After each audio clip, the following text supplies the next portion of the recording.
A Escola Brasileira de Direito das Mulheres surgiu de um sonho no meio de uma tragédia. A gente vivia em pandemia quando a Mariana criou uma escola que é um oásis diante de tantas tristezas que é a luta pelos direitos das mulheres. Hoje, na nossa aula de encerramento, eu quero trazer isso para vocês porque em 2024 nós passamos por apêndice supurado, cirurgia de emergência. Viagem para outro estado para fazer cirurgia na coluna, dores intermináveis. Afeto, lutando contra o câncer. Acompanhamento de filho em tratamento médico diário, difícil, constante. Dengue, bronquiolite, enchente, calamidade pública. Tratamentos paliativos de um afeto muito querido. E a gente sabe que para se a gente levar em consideração o puro e simples direito do consumidor, nada disso importa, mas a IBDM é feita de pessoas. E essas pessoas estão dando o máximo para vocês diante de um cenário muito difícil. A gente já conversou disso no grupo, já falamos bastante. Eu sei que vocês não têm nada a ver com as enchentes do Sul, por exemplo, de responsabilização, mas a empatia que todas trouxeram no grupo. Provam que a IBDM, ela caminha com algum peso, como todas as mulheres, em um ano particularmente difícil, mas acompanhada das nossas alunas, das pessoas que também constroem diariamente. E aqui hoje a gente forma mais uma turma de um curso que é muito especial para a gente, que é o Lei Maria da Penha, que é o curso que me fez ser amiga da Mariana Tripodi, minha sócia, e que me fez me aproximar da Carol.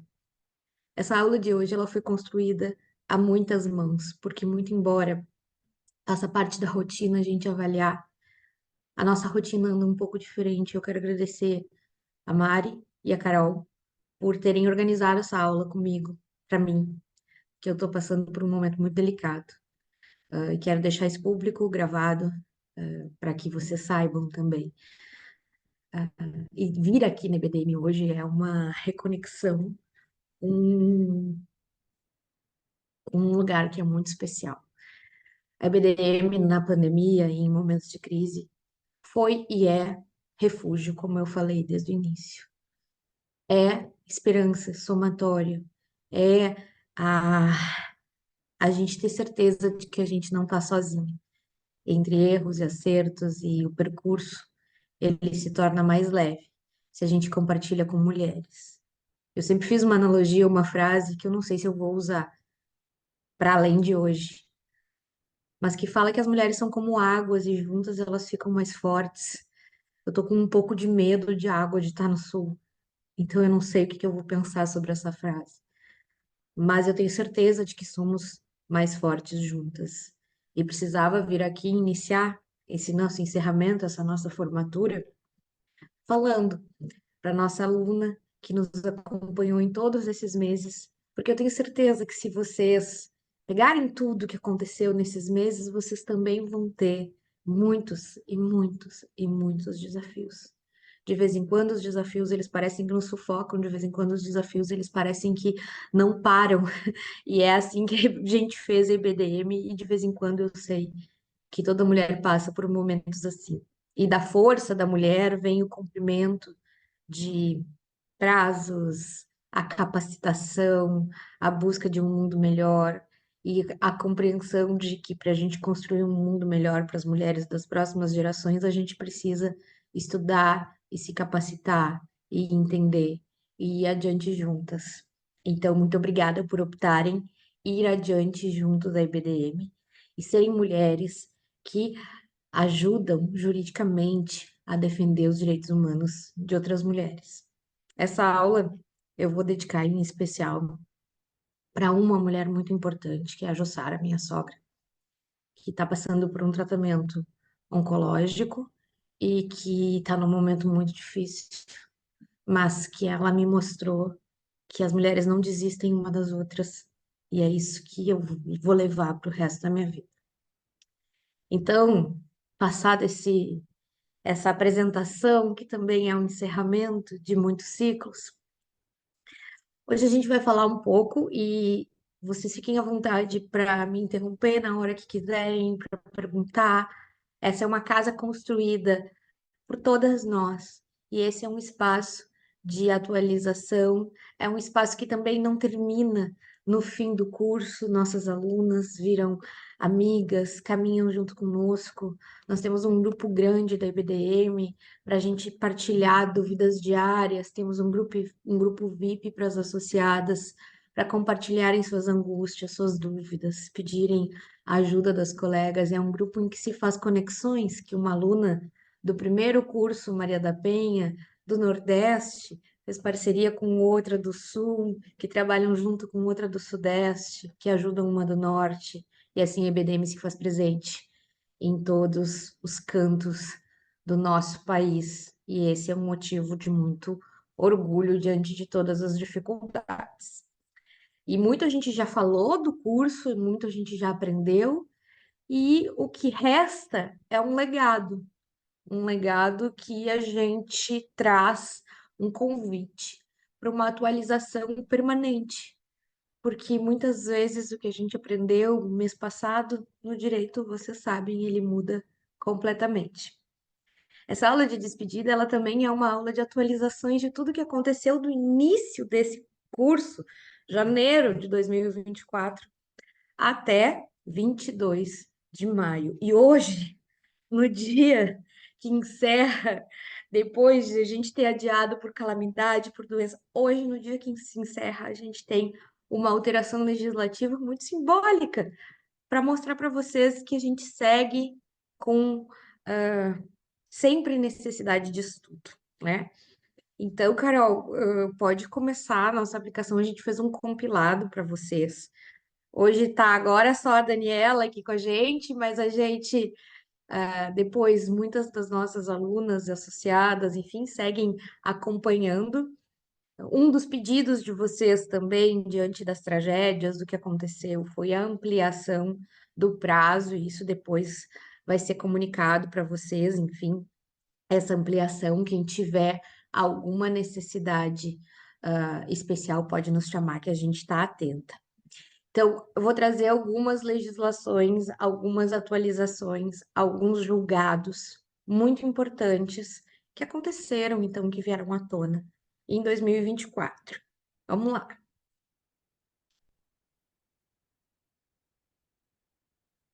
Esse aí é um dos meus queridinhos por muitos aspectos, mas em especial porque sou professora do curso de responsabilidade civil com perspectiva de gênero e já falei e falo sempre da importância da gente saber usar a linguagem do patriarcado para combater as violências, poder e dinheiro. E via de regra, se tem prazos prescricionais que muitas vezes impedem a responsabilização penal de um agressor, de um abusador. E a gente teve recentemente uma decisão no RESP 21.23.047, que fala do prazo para pedir indenização, que nos ajuda também se a gente fizer uma interpretação do prazo prescricional para o crime, porque também começa quando a mulher se dá conta, né? Então, se ela foi violentada 2 anos, mas ela só se deu conta, agora a gente consegue organizar com uma boa vontade de Ministério Público, de Polícia Civil, a gente consegue também organizar o prazo a partir do momento que ela se dá conta. Mas esse julgado aqui, muito importante, que vale a pena a leitura e a compreensão, ele traz a reparação civil, dizendo que o prazo não é de quando ela completa 18 anos. E aqui uma crítica, porque eu acho que uma das coisas que a gente vai ter que passar e superar vai ser também esse nosso prazo decadencial para abuso, porque 6 meses não é prazo sequer para começar um tratamento psicológico. Em uma opinião, que leva e que é dada com as lentes de gênero, né? Mas essa decisão desse RESP fala que é preciso considerar o momento que a vítima adquiriu, e aqui tem um ponto muito importante, total consciência dos danos de sua vida. Daniela, se a gente começa a chorar, a gente começa a chorar junto. Então pode abrir a câmera que a gente fica juntas chorando, fica tranquila. É que eu comentei até no grupo do livro na segunda-feira, né? Que agora, atualmente eu tô com 35 anos e agora eu tô passando por um tratamento e tá vindo lembranças de coisas que eu sofri quando eu tinha 6, 7, 8 anos. E eu tive, tipo, um apagão de tudo isso. Sim, eu E, sinto muito, em e só primeiro lugar. agora tá A vindo. tomada de consciência do que do que aconteceu na nossa vida, ela é um momento muito difícil, um divisor de águas. A infância é um terreno que a gente pisa a vida inteira. E eu sinto muito que a tua infância não tenha sido protegida em alguns aspectos, né? Mas a gente também se reconecta com a nossa criança. Digo isso com muita terapia e com muito trabalho terapêutico por aqui também. Porque abraçar essas meninas que fomos com 6, 7, 12, 15, faz muito bem para a gente conseguir colocar a máscara de oxigênio na gente para a gente proteger outras mulheres. Então, tudo isso que tu tá sentindo, que tu tá vivendo, se tem alguma coisa que eu posso falar pessoalmente para ti, assim, diretamente para ti, é para acolher e organizar isso, porque depois que isso é acomodado e a compreensão dos direitos, ela leva a mulher a outro patamar, porque entendendo seus direitos, ela tem o poder de escolha de decidir o que que ela vai fazer ou não com aquela informação. A ausência de direito e a negativa de direito, ela é muito prejudicial porque a mulher sequer tem o poder da escolha. Normalmente, quando a gente fala de Lei Maria da Penha, de violência doméstica, a gente diz, mas a lei tá aí, tem que ir lá denunciar, e a gente esquece que cabe à mulher o prazo para fazer todo esse download disso que aconteceu, para avaliar os prós e os contras, porque a gente sabe também que o direito e a busca pelo direito é uma romaria jurídica. Então, trazer tudo isso e dar essa oportunidade de escolha é muito sem atropelos, e aí a minha crítica também é o prazo decadencial para denunciar de 6 meses depois, criminalmente, né? Que a gente não pode confundir aqui o que a gente está vendo nesse slide, tem o prazo decadencial para denunciar o crime, e aqui a gente tem uma decisão que entende, né? E que vai sim abrir caminho para outras decisões, mas que entende que o prazo para pedir a indenização na esfera civil ela vem quando a vítima adquire total consciência. Total consciência não é aquela fumacinha dizendo que tem alguma coisa de errado aí. Não é a amiga dizendo e a vítima resistindo.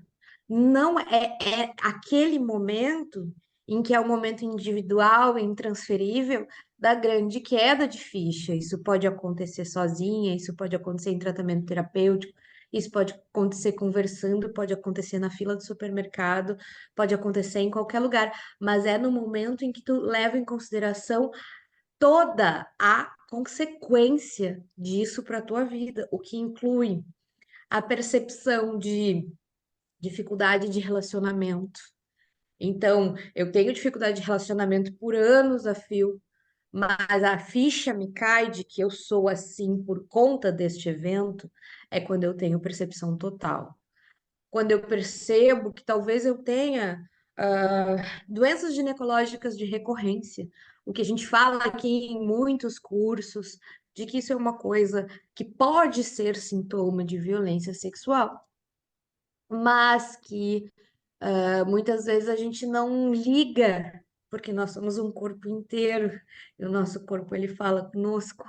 Então, quando a gente percebe que o que está na cabeça, está no coração, está no trato intestinal, está no sistema ginecológico, é quando a gente então começa, segundo essa decisão do STJ, importantíssima, que também foi divulgada recentemente, é quando a gente começa a tratar então e começa a valer o nosso prazo para cobrar os danos. morais, né? Os danos ao projeto de vida, os danos estéticos, os danos, enfim, materiais e tudo aquilo que a vítima tem. E aqui eu vou abrir o leque para uma compreensão de que essa decisão, ela fala de abuso sexual, mas essa decisão, gente, a gente vai conseguir colocar na vítima contumaz de violência doméstica de um relacionamento abusivo que saiu e que diz que tá tudo bem, que parará, e que depois para e, bum, abre um alçapão na vida, não sabe o que que faz, tem dificuldade de procurar emprego, tem dificuldade de ficar no emprego, tem dificuldade de se relacionar, começou a gritar com os filhos. Muitas clientes falam: Nossa, mas eu não me reconheço mais como mãe porque eu tenho uma raiva dos meus filhos, porque eles são filhos desse homem que me violentou. E quando a gente toma. Uma coisa que é importante a gente saber e aliar o jurídico ao psicológico é que quando a gente tem essa tomada de consciência, essa grande queda de ficha, o primeiro sentimento e que precisa ser acolhido e trabalhado para escoar é a raiva. Porque quando a gente percebe que a gente passou por tudo isso e a gente entende a extensão dos danos, a gente entende raiva.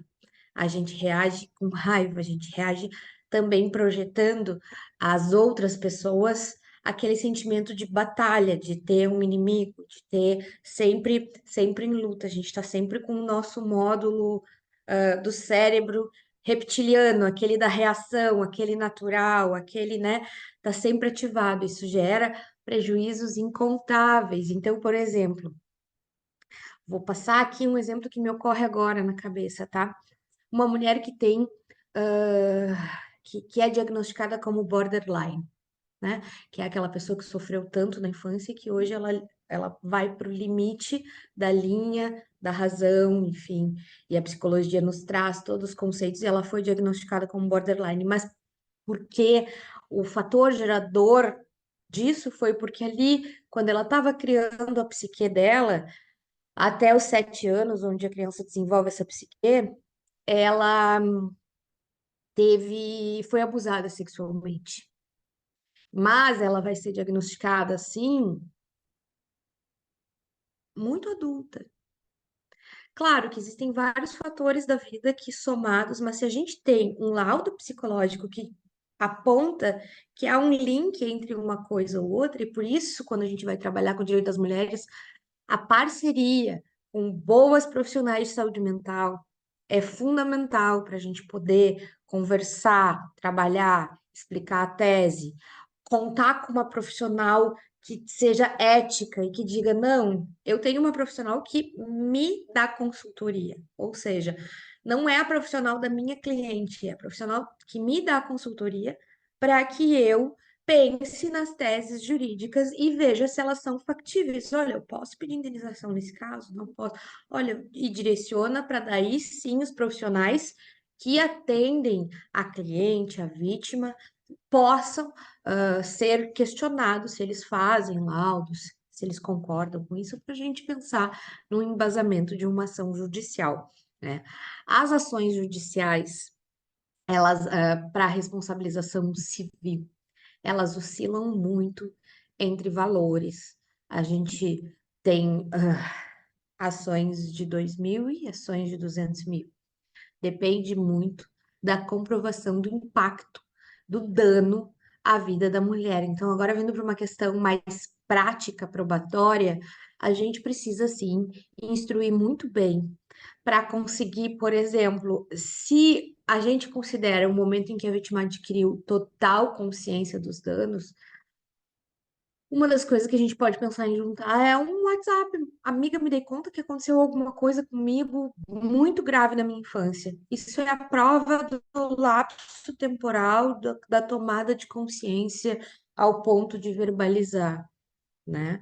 E aqui a gente pode ainda ir muito além. Qual é o conceito de tomada de consciência? Como que eu provo isso? Porque algumas vítimas elas tomam consciência para ti, mas elas para si, mas elas vão por algum tempo ainda em silêncio. Então, eu diria que a tomada de consciência também pode ter a ver com a tomada de alguma ação prática, contar para a família, registrar um boletim de ocorrência. E aqui vem uma coisa super importante, que é Fui vítima de violência sexual na infância, o crime já está prescrito. Nossa, mas não tem nada para fazer. Não tem. A gente pode entrar com uma ação indenizatória. O próprio processo judicial, e isso precisa ser conversado com a vítima, no sentido de explicar graus de risco de perder uma ação criminal por conta de um boletim, por conta de uma situação que já está prescrita, que já decaiu.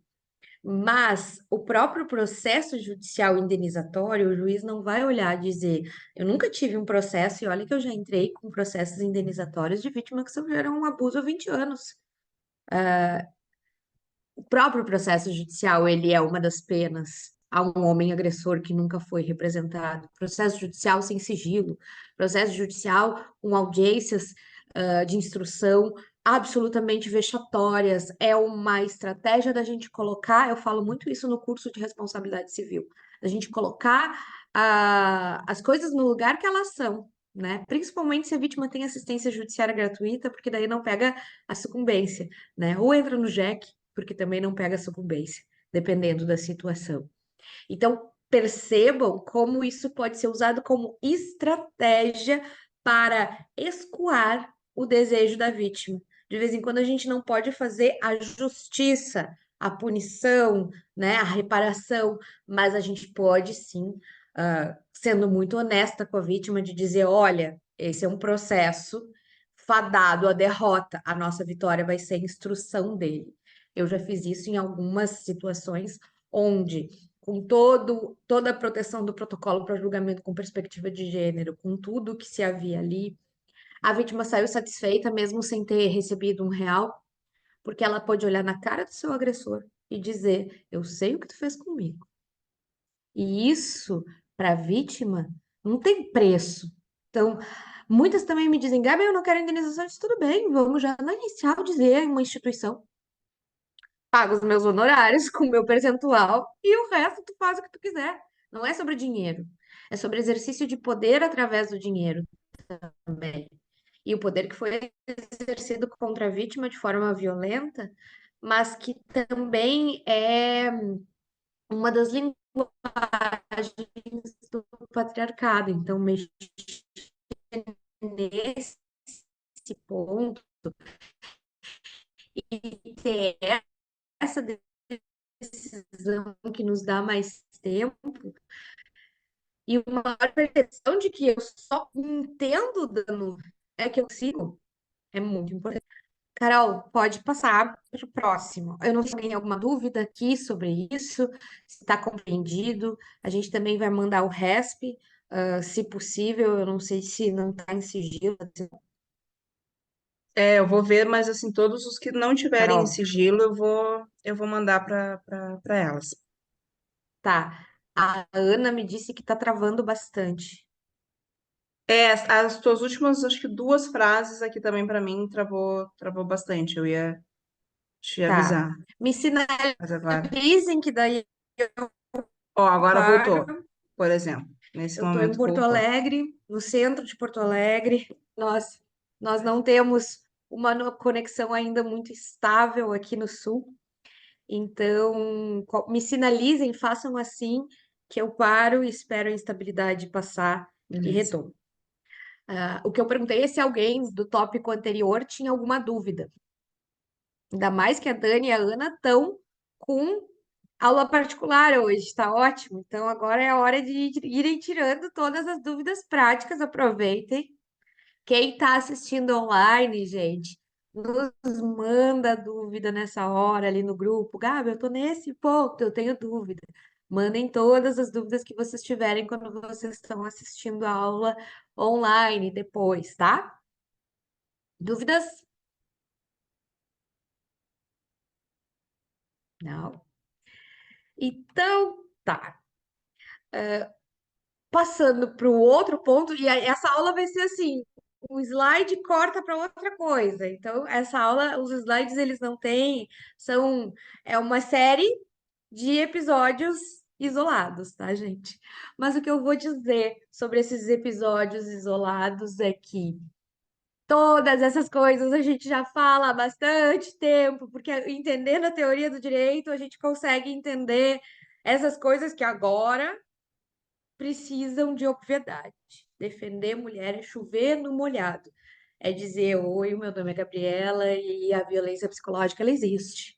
Só 20% das mulheres sabem o que que é a Lei Maria da Penha no Brasil. Então, a gente vai reforçar o óbvio, e reforçar o óbvio, e reforçar o óbvio mais uma vez. Descumprimento de qualquer determinação judicial é crime, tá no Código Penal, mas por que que a gente precisou do 24A da Maria da Penha para dizer que é crime? Porque existe uma tentativa de apagamento dos direitos das mulheres. Então, muito frequentemente, vocês estudiosos da Lei Maria da Penha vão se deparar com decisões atuais de coisas que já vêm de um passado muito distante. E essa aqui é uma. Há bastante tempo se aplica a Lei Maria da Penha para relacionamentos virtuais. Mas o que que acontece? Sempre tem um querido de algum lugar que diz não aplica. E aí a gente acaba tendo decisões dissonantes no Rio Grande do Sul. E aí? Melhorou. Pode seguir. Tá. A gente acaba tendo decisões dissonantes porque tem um querido que acha que pode aplicar e outro não. Essa decisão do Fonavide, esse enunciado, é a mesma coisa do que ter que ter uma decisão, um enunciado, uma lei que diz que mulheres transexuais são protegidas pela Lei Maria da Penha. Horas, se toda mulher é protegida pela Lei Maria da Penha, eu não preciso dizer, essa necessidade, para mim, já é uma homofobia, é uma transfobia. Porque se eu preciso diferenciar a mulher trans da mulher, tirar ela de uma categoria de mulher e botar numa mulher, vírgula, trans, eu já desumanizo essa mulher. A mesma coisa que eu colocar um relacionamento virtual como uma vírgula, eu descaracterizo que relacionamentos virtuais são relacionamentos. E o direito hoje ele fala do e-family, ele fala, a gente tem, então a gente precisa acompanhar o que está acontecendo. Em 2018, eu tive minha primeira medida protetiva de Tinder, que nunca se viram, que nunca trocaram sequer nudes, mas que existia uma expectativa de um date, de uma saída. Mas que aí a mulher desistiu. E aí o homem começou a dizer, mas eu tenho teu endereço. Eu vou, ah, eu já falo disso, Ana. Eu vou ir na tua casa e começou então a perseguir.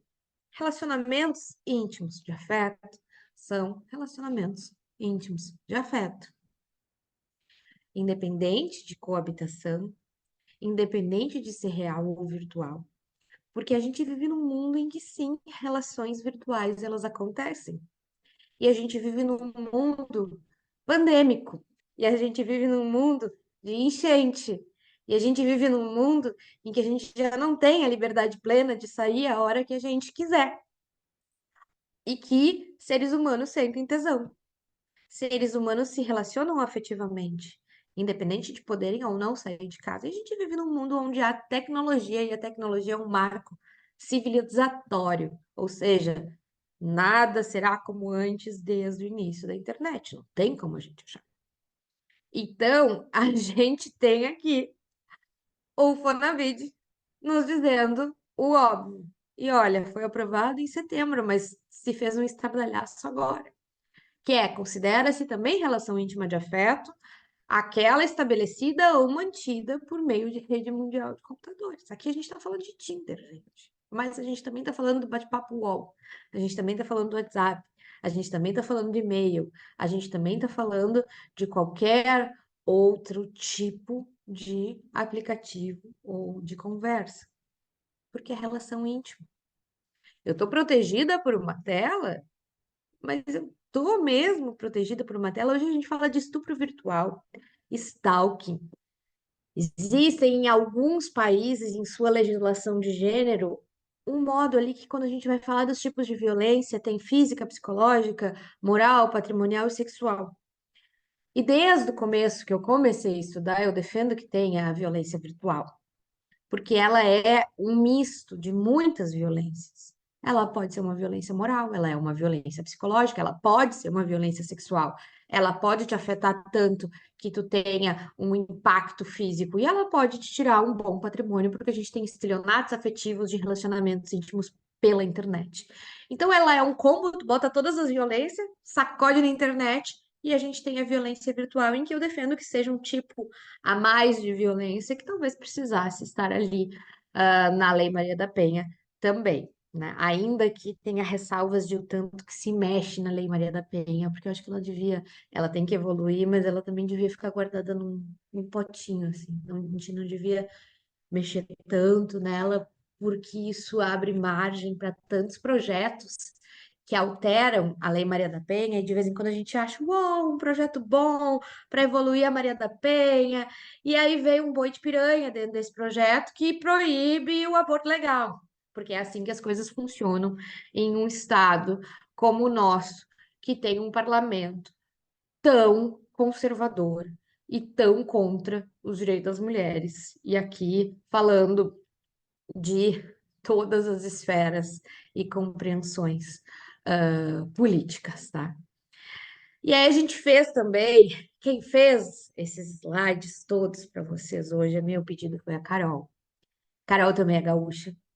A Carol é uma gaúcha que não está no Rio Grande do Sul e com o coração dela partido, Partido partido. completamente devastado. Eu não sei se vocês, gurias, são gaúchas, as que estão aqui, mas eu vi no grupo que tem gente, né? Tem gente aqui de Canoas, enfim, que são lugares onde a gente teve um grande impacto, né? Antes de entrar nos direitos das mulheres, eu era uma pessoa que almejava ser uma grande advogada ambientalista. E sou estudiosa do direito ambiental. Meu trabalho de conclusão foi sobre direito ambiental. Eu tenho pós-graduação em direito ambiental e eu trabalhei na área e gosto muito. E na pós, o meu tema do TCC foi sobre prova, porque eu gosto muito da questão civil, mas ele quase foi sobre refugiados ambientais. Eu cheguei a estudar bastante sobre refugiados ambientais. Só que o meu orientador tinha uma outra pessoa que também estava fazendo TCC sobre refugiados ambientais e eu não quis. Mas a minha pós foi sobre os impactos das mulheres, porque foi ali na transição direito ambiental com o direito das mulheres, eu disse, ué, mas a Gaia, né, ela está aí e ela tem tudo a ver, a gente pode misturar as coisas. Então, meu objeto era o impacto das mudanças nas mulheres, em que agora o Fantástico está falando horrores disso. Agora todo mundo só fala disso, inclusive a gente está todo mundo do Sul está vivendo uma coisa que chama trauma vicário, que é o excesso de empatia, o sofrimento pelo sofrimento. Eu tô bem, tô seca, tô segura, minha casa não alagou, mas ficou sem luz, ficou sem água, ficou... Mas esse excesso de informações terríveis, que incluem a gente sair e sentir o cheiro da cidade, que é muito ruim, ele faz com que a gente esteja... Todo gaúcho está vivendo um estresse pós-traumático, vamos dizer assim, né? Mas as mulheres, elas sentem mais, porque as mulheres são as chefes de lares sem homens. Mas também, se a gente retomar a, a aula sobre fatores de risco, a gente vai ver que momentos de junção familiar têm maiores fatores de risco, porque tem mais gente junto. Momentos de maior estresse também. Foram incontáveis mulheres e amigas que me mandaram mensagem dizendo que o marido surtou e gritou com ela, porque o marido pode surtar e gritar com ela, a gente não pode, porque senão a gente é louca, né? Então, os homens podem, inclusive, reagir da forma selvagem, da forma de gritar, da forma de bater, porque tá muito estressado, porque o mundo tá acabando. Nós mulheres precisamos garantir que o mundo siga. E esse é um desafio. A gente teve muitos casos de estupros, de abusos sexuais, mas o que não saiu da internet, e aí eu tô trabalhando com abrigo, gente, são os casos de prisão em flagrante por violência física. São os casos de tentativa de feminicídio, são os casos de violência policial no registro de ocorrência, porque a polícia também está muito estressada. Então a gente tem aqui uma bola. E a Simone de Beauvoir fala que basta uma crise social, política, econômica e religiosa para que os direitos adquiridos das mulheres sejam os primeiros a serem retirados. Foi assim na pandemia, gente. A violência doméstica aumentou 23%. E o primeiro lugar que se tirou dinheiro para cuidar da saúde pública foi da violência. Então a gente tira o dinheiro do combate à violência, bota na pandemia, bum, estoura a violência, não tem mais dinheiro, não tem mais. Então vejam que a gente precisa ficar muito atenta. Aqui, uma coisa que eu chamei atenção e que eu chamo é que eu não sei como é que vai ser, tá, gente? Nem se vai ser possível, mas acho que vale a tentativa para que o judiciário nos responda se concorda ou não com isso. O não a gente já tem. Aliás, o não é o nosso principal companheiro, né? Então, vamos. Uma das coisas que a Maria da Penha tem como objetivo é fazer a gente destravar os pedidos. Ah, mas eu não vou pedir isso porque esse juiz nunca vai me dar. Pede, tu já sabe que tu não vai levar, avisa cliente. Olha, muito provável que eu não leve, mas pede e abre caminho, porque o protocolo para julgamento com perspectiva de gênero só existe também porque a advocacia provocou o pedido, porque a advocacia trouxe. Então, esse pedido é um pedido que eu quero que quem está trabalhando com vítima de violência doméstica na situação de calamidade faça, que é o auxílio moradia para vítima de violência doméstica. Ano passado teve essa lei que garantiu, então, o auxílio moradia, auxílio assistencial. Muito, quando eu digo que as leis elas são feitas, né, a toque de caixa, assim, vai ter auxílio moradia, mas quem vai dar? Quem vai decidir? Quem vai ordenar? Não se sabe. Então a gente ainda está patinando e aguardando regulamentação disso. Enquanto isso, a gente pede. Juiz, olha só, ela é vítima de violência doméstica. Ela perdeu a casa, ela morava com o agressor. A gente explica e coloca claro que a gente coloca lente de gênero no nosso pedido. Não adianta dizer ela é vítima de violência e perdeu a casa. A gente precisa conectar as coisas. Mas se a gente consegue conectar as coisas, não tem por que não fazer esse pedido. A gente já vai ter. O não, a gente já tem. Então, vamos lá, tá? Essa é uma dica prática. Pode passar.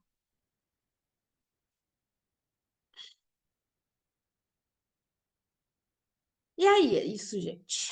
70% das pessoas que vivem em condição de pobreza são mulheres.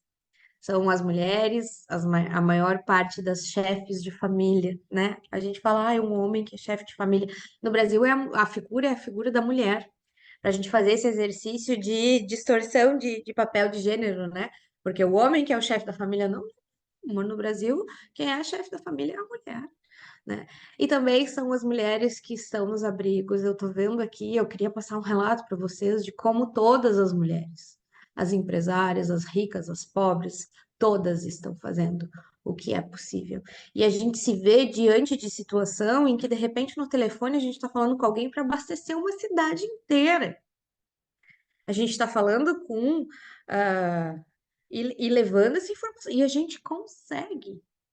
E a gente ainda consegue ajudar as amigas quando elas precisam. A gente consegue, no meio desse caos, garantir que os filhos façam, os filhos privilegiados, vamos colocar aqui, né? Que os filhos privilegiados façam aula online, façam lição de Uhum. casa, estejam secos, seguros, banhados. Enquanto os homens, gente, aí eu não estou criticando, a mulher fica em casa cuidando dos filhos e os homens vão salvar o mundo, mas a gente teve sim muitos homens fazendo coisas incríveis. E homens que até o começo do ano a gente estava descendo cacete, tipo o Pedro Scooby, Salvador do Rio Grande do Sul, gente. Salvador do Rio Grande do Sul. E as mulheres, e assim, não tenho a mínima condição mais de falar mal do Pedro Scooby, ele que não faça mais nada de errado na vida dele com essa questão parental. Porque de fato a gente via aqui, aqui a gente que está no sul, a gente via as coisas acontecendo, a gente sabe homens de jet ski, homens de trator. Mas por quê? Porque esses estereótipos eles foram colocados. É o homem que pode andar de jet ski, é o homem que tem um trator, é o homem que dirige um 4x4. Por que que a gente não pode ter essa explosão de energia? Porque aqui a gente tinha jipeiros, trilheiros e tudo no masculino, né? E aí a gente Como eles vai são vistos como heróis e as mulheres que estão lá cozinhando, estão apenas lá cozinhando, apenas servindo, tendo lá apenas não cozinhando. são vistas da mesma, com esse mesmo olhar de super-herói, né? De heroísmo. E na verdade a gente está aqui com um fronte muito grande. Se vocês puderem seguir e ajudar alguém, eu vou dizer para vocês ajudarem em plantão materno, que essa mulher está fazendo o possível e o impossível em todas as frentes. Eu nunca vi alguém fazer isso. Não sei que, Carol, se tu tem mais alguém para indicar. Eu tenho muitos nomes para indicar que a gente pode passar depois, mas eu tenho visto ela trabalhando É, eu acho que bastante. eu até posso fazer uma listinha, mas eu ajudei e eu tenho acompanhado muito a questão do colo de mãe, né? Porque eu tenho uma filha autista, adolescente já, mas então é onde mais acaba me pegando, né? E também elas estão com um trabalho Ah, muito, muito, muito incrível, e aí precisa de abafador, precisa de salas sensoriais, silêncio, né? e a Que colo um de mãe abrigo. vai ficar 6 meses. Então não Uhum. é um abrigo, porque os abrigos já estão fechando, né, gente? Então, é isso. Ele é um que segue. E isso, enfim, tem muitas camadas, tem muita gente usando abrigo de palanque eleitoral também, tem muita Isso. gente gravando vítimas sem autorização.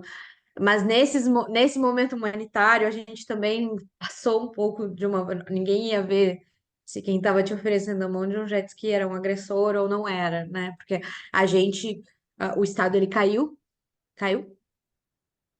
e a gente precisou por um. Caiu de entrar água em data center, de não ter. Salve-se quem puder, gente. Então também. Nesse estado, e foi nesse estado em que as mulheres foram violadas. Ou seja, o homem, quando ele vem para o seu estado natural, seu estado bicho, seu estado matar ou morrer, e correr, e o mundo está acabando, e não tem luz, e não tem água, e não tem nada, são Mas as ainda tem a mulheres que violência. tomam a dianteira não reconhecida, e por tomar essa dianteira de cuidado, né? Porque 90 e poucos por cento dos trabalhos de cuidado são feitos por mulheres. Também são as mulheres que mais são violadas, né? Então, é um grande desafio que a gente tem por aqui. Mas vamos lá, vamos seguir adiante. É. Eu trouxe o dado também de que, ao mesmo tempo, né, também por estarem em abrigos em situação mais, né, ampliada de visibilidade, também muitos casos de violência sexual intrafamiliar Só um minutinho, vieram à Carol. tona. Só um minutinho, perdão. Pode ir falando, Carol, só vou ver o que é. Claro, eu trouxe esse dado, né, de que muitas mulheres e meninas que eram vítimas de violência sexual dentro de casa, de uma maneira escondida, velada, né, negligenciada, aquilo acabou virando, foi vista por outras pessoas, e aí houveram denúncias também nesse sentido. Então, o quanto isso também escancara um outro grande problema, né, que é a questão da violência sexual dentro de casa, intrafamiliar. É isso, gente. Desculpa. A notícia boa é que os Correios estão voltando a funcionar e chegou uma Ah, encomenda que para mim. bom que é uma E o notícia porteiro achou de leve. bom. O porteiro achou de bom tom tocar na minha campainha. Eu não vou reclamar que meu pacote da Shein Não, chegou. nesse momento Porque, tudo há de ser porque a gente já comemorado. está comemorando o engarrafamento. Mas, enfim. ah, Vamos seguir adiante, Carol. Essa aqui também é boa. E por quê, gente? Porque a violência doméstica ela não é um potinho que coloca ali, e esse é o grande ranço que se há do judiciário quando a gente começa a aprofundar. Ai, doutora, isso é lá na vara de violência. Ai, doutora, isso é lá na vara de família. Ai, doutora, a indenização é cível. E aí tu fica assim que nem uma barata tonta, indo de vara em vara, e as coisas não se conectam. E esse RESP aqui, ele tem, sim, efeito multidisciplinar do protocolo para julgamento com perspectiva de gênero, que é aquela coisa que a gente acaba sendo repetitiva, mas, gente, tem que estar na cabeça. Hoje eu estava falando com uma pessoa que trabalha como assessora de um desembargador, em que tentou colocar o protocolo para julgamento com perspectiva de gênero, não teve aprovação, mas foi fazendo de outro jeito. Então, de vez em quando, a gente já é estereotipada como as feminazi, como as advogada braba, como as brigona. Arisca é o meu segundo nome. E aí a gente vai aprendendo, porque o diabo é mais diabo por velho do que por diabo, que a gente talvez não precise meter o conceito, a gente não precise meter segundo o protocolo ou segundo a lei, mas a gente pode trazer todo, e claro que desenvolve. É muito mais difícil desenvolver uma petição que use toda a fundamentação sem dar um hardcore, mas é por isso que eu digo para vocês que o não a gente já tem. Então, sim, um dos desafios para trabalhar com violência doméstica em todas as esferas do direito é a criatividade, é a sutileza, é o poder da boa escrita que a gente precisa desenvolver, e é aquela coisa que dizem que as mulheres, aquele estereótipo das mulheres de que do jeitinho, e que a gente precisa, gente, trabalhar com isso. Em alguns casos a gente precisa ser explícita, mas dependendo de a cidade do país e como a gente tem um curso que atende a todas as regiões do nosso país, é sempre bom a gente saber que sim, a gente precisa conhecer quem julga os nossos pedidos, a gente precisa conhecer promotor, ah, eles não jogam fogos de artifício quando nos recebem, mas eles nos recebem. Entender qual é a percepção, ah, conversar e explicar. De vez em quando tu vai ser bem atendido, de vez em quando não, via de regra não. Ou via de regra, para tu ser bem atendido, tu vai precisar de um tempo, né? Para conseguir esse espaço. Uma outra dica prática que eu dou é: vá exaustivamente em eventos de mulheres, mesmo aqueles que tu não foi convidada, mesmo aqueles. Levanta a mão, diz: Oi, eu sou a Gabriela, eu sou advogada que defendo mulheres. Isso vai ficar no inconsciente. Vão te chamar.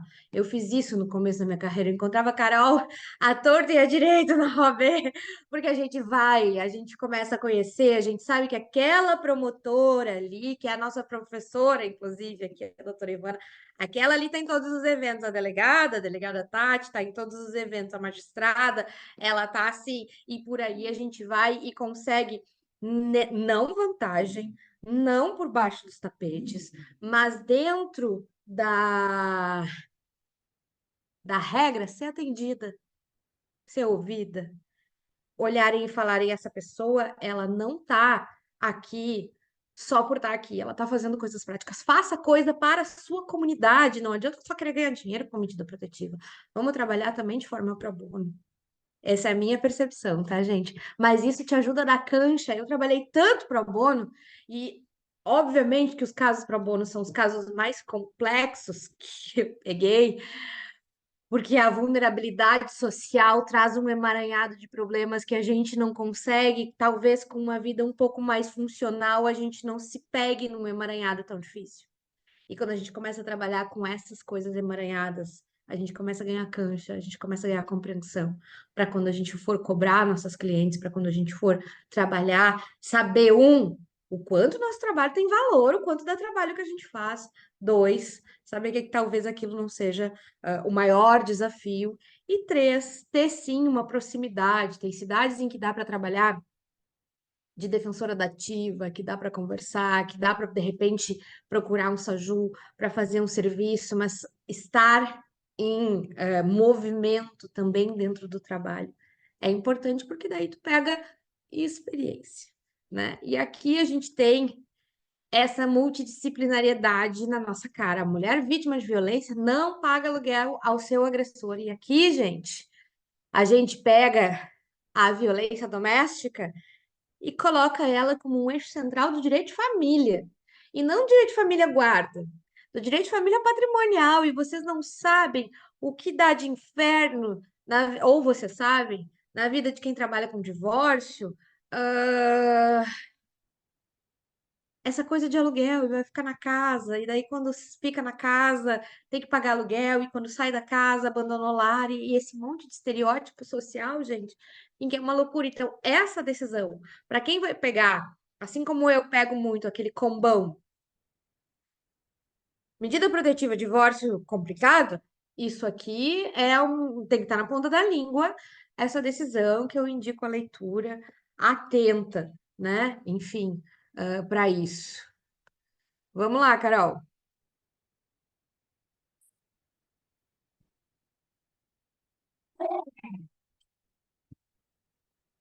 Espera aí.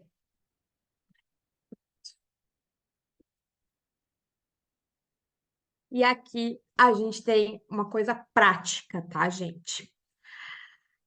Essa decisão, ela fala e abre caminho para outras questões práticas na violência. É necessária a oitiva da mulher vítima de violência doméstica para revogação da medida já concedida. Para mim, a leitura disso é a oitiva, em audiência, ou pelo menos a intimação da vítima para se manifestar sobre o pedido de revogação, com necessidade de análise do Ministério Público, tá? Essa decisão, ela se assemelha à decisão da audiência do 16, do artigo 16 da Lei Maria da Penha, que é uma audiência de verificação que até alguém, eu queria saber quem, porque foi nesse grupo que alguém tinha uma audiência que não se sabia do que era. Eu não me lembro quem foi que mandou no grupo, mas a gente teve essa dúvida. Mas que também é necessária a oitiva da vítima para dizer que quer seguir a representação criminal. Aqui nesse 16, eu acho que a gente vai ter uma mudança futura, porque para mim é uma revitimização. 2 anos depois, tu chamar uma mulher para uma audiência para sentar 1 minuto na frente do juiz e dizer, eu quero. Esses dias eu fui numa audiência e tinham duas que seguiram casada com os agressores e que estavam lá com seus agressores. Então, talvez a necessidade de oitiva da mulher pudesse também, nesse artigo 16 ali da Lei Maria da Penha, na audiência de verificação e confirmação, pudesse também ser por escrito, né? Porque a mulher mesma pode ir lá escrever. E a gente desobstruiria esse monte de audiência, mas isso é uma opinião particular, baseada nas vivências profissionais que eu tenho. Mas o que a gente tem aqui não dá para do nada o juiz revogar a medida protetiva. Para mim, essa decisão aqui, ela também fala que mesmo ultrapassado, e aqui isso não é o que está valendo, tá, gente? É a minha opinião. Mas que mesmo chegando perto do limite temporal da medida protetiva, ela deveria ser ouvida. Do tipo assim, a minha medida vence dia 23 de maio de 2024. Eu preciso ser ouvida antes dela ser revogada por prazo. Então, para mim, todas as decisões que estão extinguindo medida protetiva por ultrapassarem o tempo, elas deveriam ser desconstituídas. E agora levei essa tese para o Tribunal de Justiça do Rio Grande do Sul, mas aí vem sempre a coisa do tempo, e já passou o tempo. Os recursos de medida protetiva, eles são muito difíceis porque, já passou o tempo e nada aconteceu, então eu vou manter a decisão de primeiro grau. Via de regra, é isso que acontece, é uma droga, né? Então a gente tem que sempre pedir, quando a gente fizer o recurso, que também não tem uma uniformidade de recurso, mas a gente sempre pediu efeito suspensivo, tá, gente? Mas para mim, a revogação por tempo também precisa da oitiva da mulher.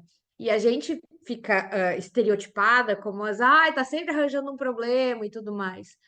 Mas muitas mulheres querem a revogação das medidas protetivas.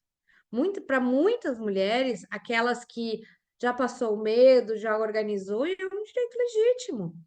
Então, assim, e muitas delas têm advogado constituído, e muitas delas têm acesso ao MP, mas a gente, agora, nesse caos, o judiciário está funcionando por WhatsApp. Então, pega as medidas que acabam e entra em contato com as vítimas. É um trabalhão. Mas apanhar também é um trabalhão, gente. E perder uma medida e depois ter que pedir outra também é um trabalhão. Então, eu acho que esse RESP ele vem para abrir a porteira, mas uma porteira que precisa ser mais escancarada, tá? Leitura indispensável também, para trabalhar com violência doméstica. Pode seguir o baile, Carol.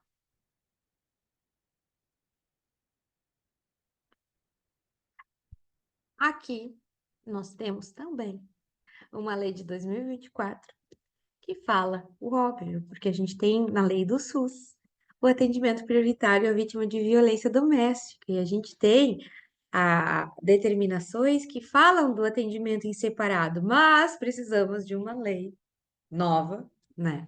Lei do mês passado ou desse mês, acho que do começo desse mês, porém sou gaúcha e Acho não que é tenho abril. Eu acho que é percepção. abril, se eu não Ah, me tá, engano, é não tenho abril. muita percepção do último mês. Mas, enfim, uma lei que fala ali, reforça, chove no molhado, fala de novo, né? Que a gente tem a mesma coisa que aqui no Sul a gente tem em delegacias nas salas das margaridas, que são salas fechadas, que são salas especializadas, que são salas acolhedoras, e que, por óbvio, a mulher está protegida de entrar terceiros não. Chega a ser absurdo. Terceiros não autorizados, em especial o agressor. Por que terceiros não autorizados? Porque de vez em quando entra um agressor para bater na mulher. Mas de vez em quando entra a mãe do agressor para xingar a vítima. E de vez em quando entra o amigo para dizer vamos embora. E de vez em quando entra aquela pessoa que vai passar panos quentes e dizer vamos embora. Diz aí que não aconteceu nada. Então a mulher ela precisa ser preservada em todos os ambientes. O protocolo também fala isso, os tratados internacionais, Convenção Belém do Pará, há 1000 anos fala isso. Mas a gente precisa de uma lei. Porque, e aí eu vou dizer que a lei tá, que é errado. Não, a gente precisa pensar que ter essa análise crítica de que, assim, essa lei era fundamental. Ela era fundamental para quem está fazendo a administração pública, de entrada, poder dizer, agora eu tenho essa lei e eu aplico, porque a gente não está na porta de entrada. A gente está ali no meio, as advogadas, né?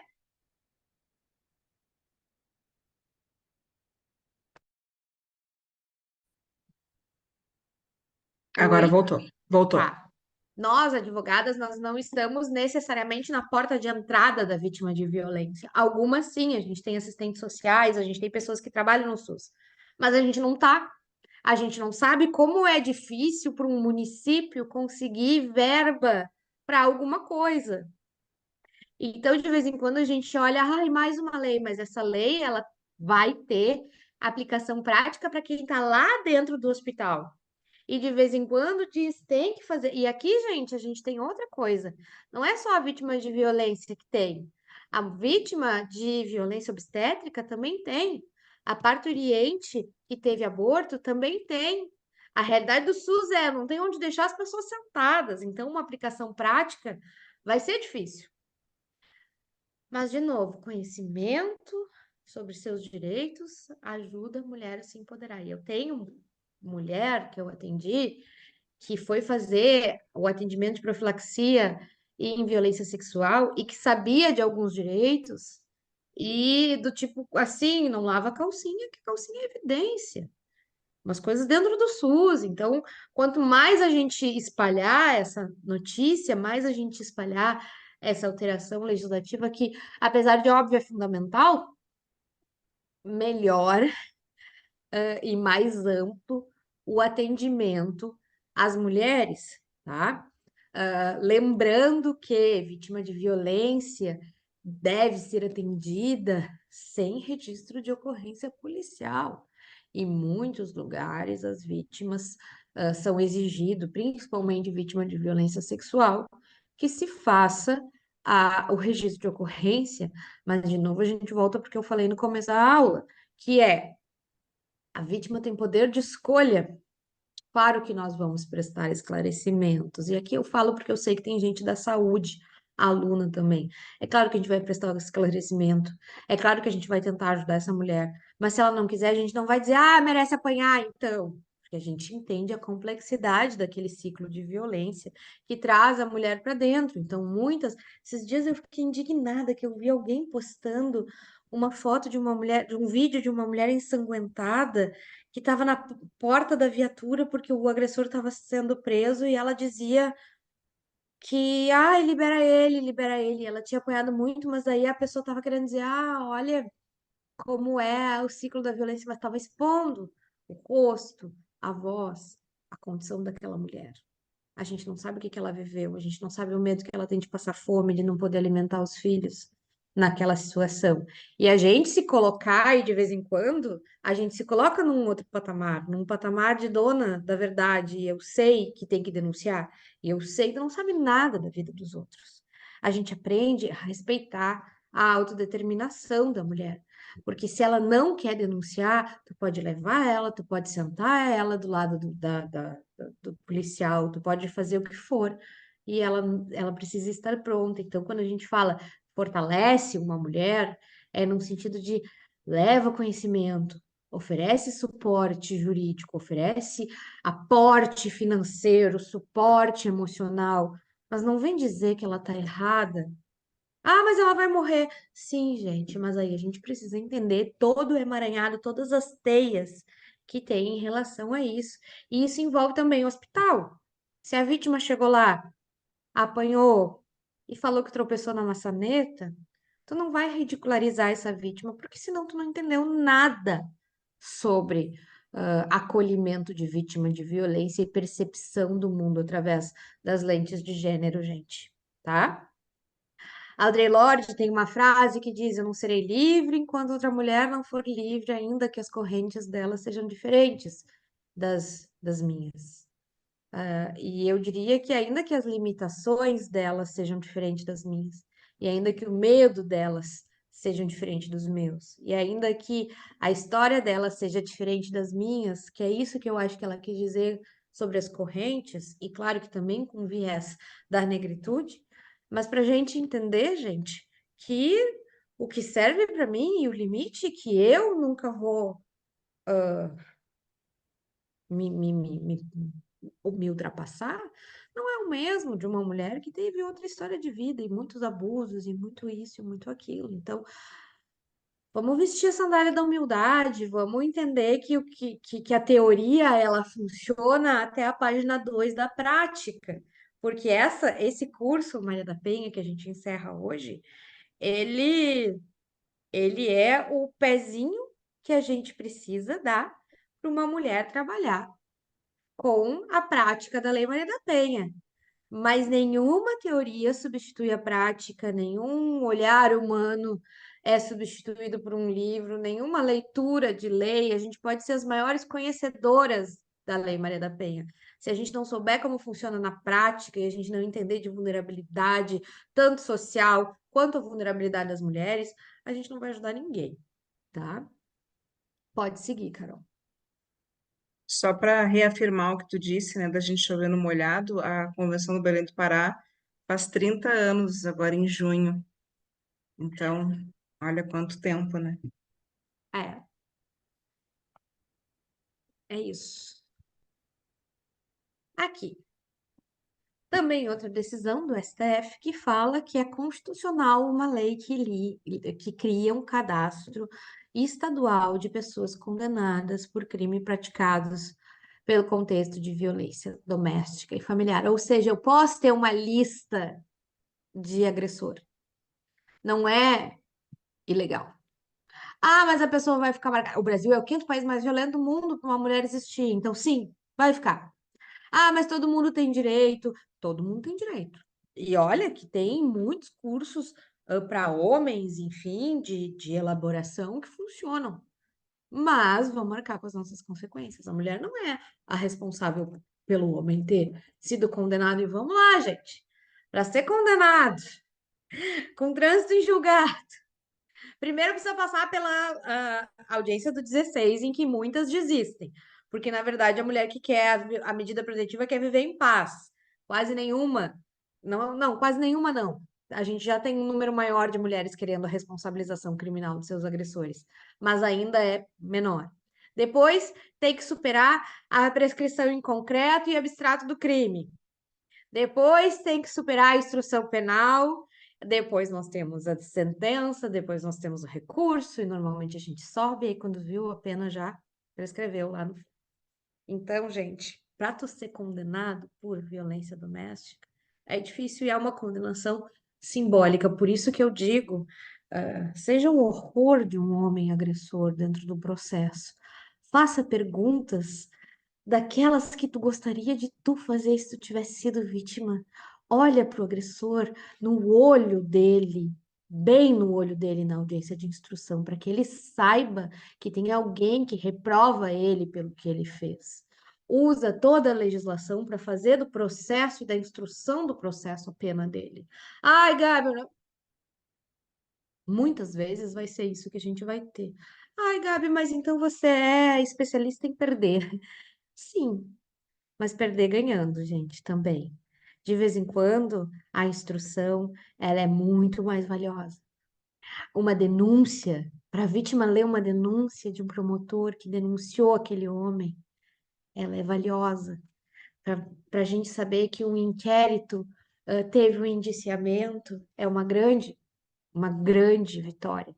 Então, uma das coisas que a gente aprende é comemorar as vitórias do processo, né? E saber que a gente pode perder sim, mas fazer, e principalmente na instrução, gente, tem que dominar tudo que tu puder de técnica, técnica de oratória, saber como se vestir, saber o que perguntar, não abaixar a cabeça, tu pode estar destruída, mas a tua pose vai ser essa daqui. E tu vai ser o terror da vida daquele homem. E tu, ai, mas eu não consigo perguntar. Consegue, se o juiz achar que não pode perguntar, ele vai te dizer e tu vai, ok, mas vai pronta, pronta para colocar essa pessoa num lugar de agressor. Não vamos desrespeitar, né? Eu fiz um júri em que o promotor cumprimentava todos, inclusive o cara que tentou matar a mulher, porque a gente dá para fazer com respeito. Não precisa ofender o juiz, não precisa ofender o agressor. Mas existem formas, e a gente é advogado, a gente sabe como fazer, de colocar aquela pessoa no lugar dela e saber que eu sei, tu pode fingir para toda a sociedade. E de vez em quando eles mentem descaradamente. E tu vai lá e pergunta mais alguma coisa. A audiência de instrução é fundamental. Tá, gente? E aqui a gente tem, então, os condenados, eles podem sim, veja bem, uma decisão de abril também. Eles podem sim estar em uma lista, tá? Pode passar, Carol. Passa para a lei de hoje. E aí eu quero fazer um paralelo com a lei de hoje. Hoje, ontem, me perdi, tô completamente perdida nos dias.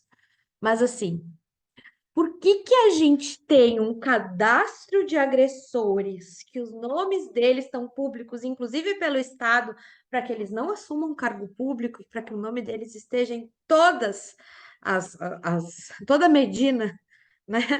E por que que o nome das vítimas de violência tem que estar em sigilo? Bom, aí a gente entra para uma análise que precisa ser profunda. A gente não pode, quando a gente trabalha com violência, a gente não pode nos dar o luxo de ser superficial em nada, certo? Então aqui a gente começa a trazer algumas questões, né? E hoje, inclusive, li um contraponto da doutora Alice Bianchini, nossa professora aqui no IBDM, em que eu quero trazer para vocês. A primeira coisa, eu acho que a vontade da vítima sempre deve ser respeitada. Mas muitas mulheres ficam estereotipadas por serem vítimas de violência. Carimbo vítima. Não tem o carimbo agressor no cara, por isso que a gente tem a decisão dizendo que é constitucional ter uma lista. Porque os estereótipos, eles vêm para cima da mulher vítima. É a culpa da mulher que registrou ocorrência, é a culpa da mulher que fez uma medida protetiva sem sequer a gente lembrar que uma medida protetiva é uma medida cautelar, que em pouquíssimos lugares do país há o julgamento do mérito, ou seja, condeno você pela medida protetiva. No Rio Grande do Sul é uma medida cautelar que vai, ó, dou a medida, acabou, expirou, extingue sem resolução de mérito. Então é um processo civil, né? E hoje saiu uma decisão, uma lei que fala que os nomes das vítimas terão sigilo em casos de violência, os nomes dos agressores não. Eu concordo com essa lei. Concordo porque muitas mulheres têm medo de serem vistas entrando no fórum para fazer audiência. Muitas mulheres quando a gente indica, não há vergonha, é fator de proteção, elas resistem.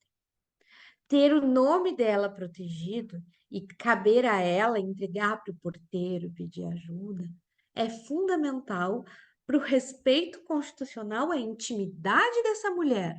Mas o agressor também tem respeito constitucional. Tem, porém, ali na Lei Maria da Penha fala que é uma violação aos direitos humanos. Sendo uma violação aos direitos humanos, precisa ser tratado como violador de direitos humanos. A vítima não é violadora. A vítima tem o seu direito. E o direito à intimidade da vítima, à autodeterminação, à escolha, é importante. Ai, Gabi, mas é um fator de proteção a vítima saber, a vítima ter o nome dela, enfim, pode ser mais fácil para o empregador? Pode, mas ela também pode ser demitida por causa disso. A gente vive num mundo ambivalente. A gente vive num mundo violador, em que de vez em quando as vítimas elas também perdem seus empregos porque faltam demais, mesmo que a Lei Maria da Penha fale lá da garantia ao emprego, não fala da estabilidade de salário. E aqui eu lembro que a vítima de violência, se está com uma situação muito grave, tem direito ao benefício previdenciário, né? Auxílio-doença. A professora Isadora Cunha dá uma aula sobre isso para nos ensinar a operacionalizar isso, porque é importante também. Mas a gente precisa entender que a gente vive em um país que culpa a vítima, que o argumento, embora muito válido, de que é um jeito de proteger a vítima, na minha modesta opinião, ele é um argumento que tira da mulher a autodeterminação, né? Então, via de regra, é mais fácil a gente proteger do que a gente expor, tá? Então, é aquela coisa do menos danoso. Eu acho que essa lei ainda vai dar uma polêmica, mas ela coloca direitinho nos lugares de proteção vítima e agressor, né? Vítima de violação de direito humano fundamental, violador de agressor, de direito humano fundamental. Ainda que sim, gente, nosso direito penal, ele é baseado, sim, na ressocialização pós cometer crime. Mas vejam como a gente precisa chover no molhado e trazer a teorização da coisa. Muitas pessoas que cometem crimes podem ser ressocializados. A gente tem um sistema prisional horrível no Brasil. É muito ruim a gente defender prisão, porque eu acho que as prisões de fato estão obsoletas, né? Mas aprendi a comemorar a prisão de agressor. Aprendi a comemorar a tornozeleira, aprendi a comemorar a internação psiquiátrica, porque a gente percebe que por uma garantia constitucional igualitária, a gente coloca a vítima como prisioneira de sua casa e não se há uma percepção, porque se há uma equiparação da liberdade. A liberdade do agressor é a mesma da vítima, sim, mas a vítima não consegue sair de casa e o agressor anda livremente. Então, isso, quando a gente trabalha com descumprimento contumaz de medida protetiva, que é aquele descumprimentão, assim, todo dia, 3 boletins de ocorrência, e quando a gente começa a trabalhar com violência, é inevitável a gente ver isso, a gente começa a entender que sim, que muitas vezes, muito, mesmo sendo, ah, compreendendo que a prisão, ela não é a forma mais eficaz nesse país, e em pouquíssimos países, na verdade. Quando a gente trata de uma epidemia de violência que a gente vive nesse país, a gente precisa proteger as mulheres, tá? Então, essa atualização do dia 21, ela vem para dizer que é sigilo, né? O nome da mulher em casos de violência doméstica.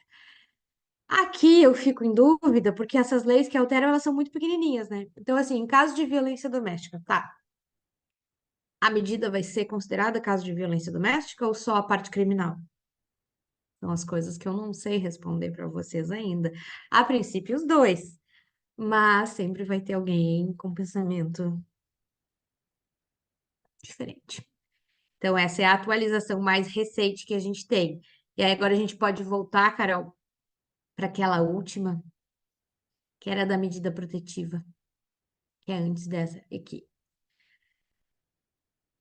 E aí, como eu disse que sempre tem um, um pensamento diferente, esse ano a gente teve a lei que fala, né, sobre o deferimento de medida protetiva autônoma. Esse ano, ano passado, ano passado.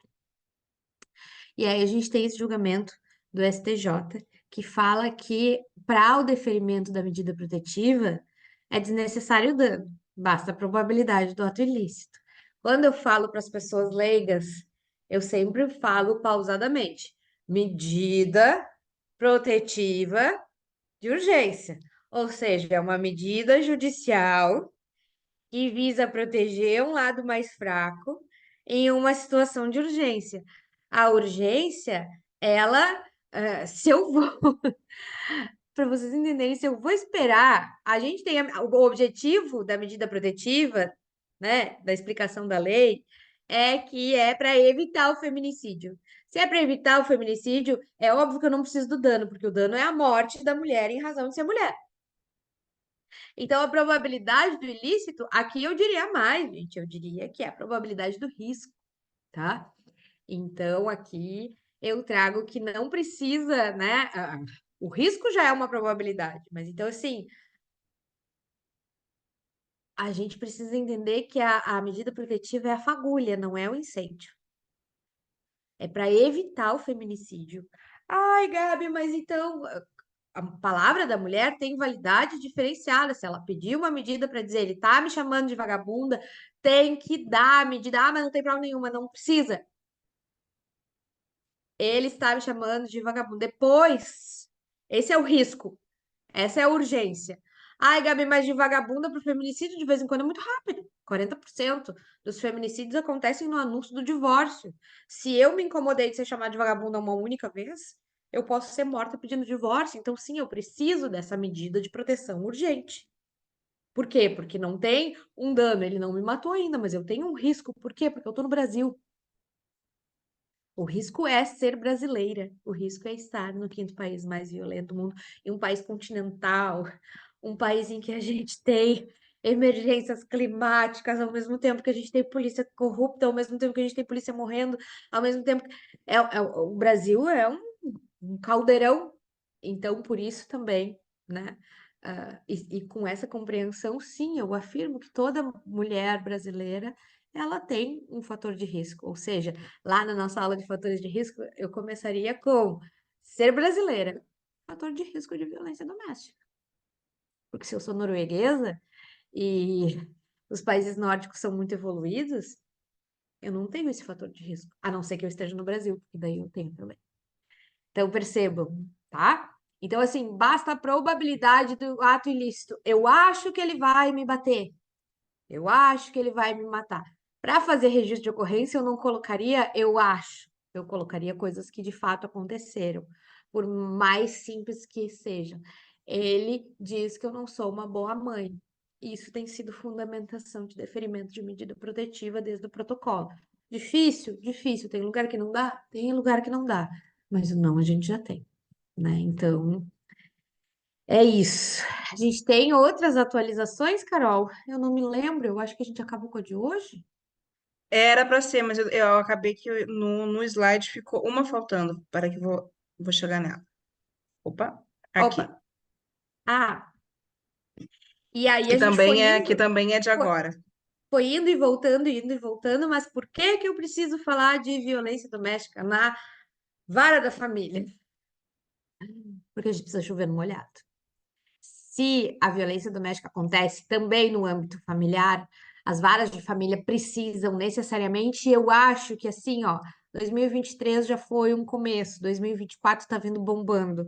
2025 a gente vai ter um começo prático, porque eu ainda não vejo um começo prático nas varas de primeiro grau, que é as trincheiras onde atuamos.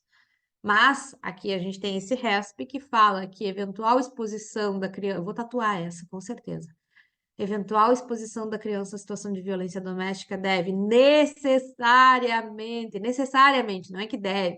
E olha, dever já é necessário, mas deve necessariamente. A gente tem aqui uma repetição, porque precisa ser levado em consideração para nortear as decisões que digam respeito aos interesses do infante. E aqui eu volto uma coisa que aconteceu essa semana comigo, que eu falei alguma coisa que para mim é muito óbvia, uma coisa íntima que para mim é muito óbvia e que faz todo sentido porque eu vivenciei violência doméstica na minha casa na infância e eu generalizei, né? Enfim, alguns comportamentos. E a infância é um caminho que a gente percorre a vida inteira, né? São trilhas, são caminhos e trilhos em que a gente vai viver todo dia. Então, todo mundo tá na linha de frente por alguma coisa. Aconteceu com a Carol, aconteceu com a Mari, aconteceu comigo, com a Daniela, com a Ana, com as duas Ana que estão aqui. Acho que é uma Ana só?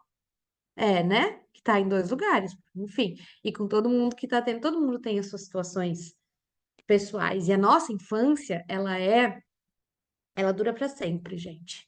Então, se a gente for levar em consideração a proteção integral à criança, a gente precisa entender que a gente está protegendo o adulto que essa criança vai virar, podendo virar um agressor se viver bastante, e isso deve necessariamente ser levado em consideração.